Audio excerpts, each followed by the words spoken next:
स्वामी समर्थ सगळ्यांना। आजचा दिवस म्हणजे असा भरपूर आनंदाचा गेला माझा।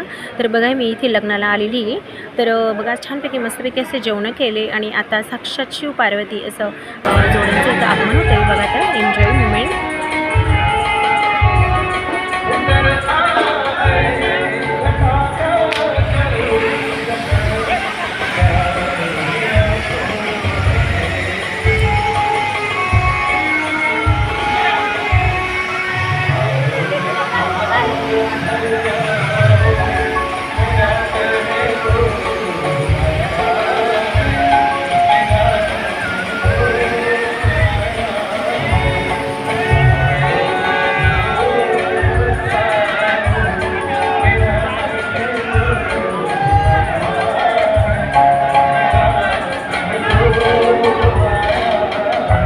चला तर तुमच्याकडे कशी पद्धत आहे माहिती नाही। आमच्याकडे काही भागामध्ये साड्या वाटतात, काही वाढल्या, काही भागामध्ये ना असं गिफ्ट देतात। तर बघा इथं पोळी डबा होता या पॅकेट खोक्यामध्ये। चला तर व्हिडिओ आवडला असेल तर लाईक शेअर सबस्क्राईब।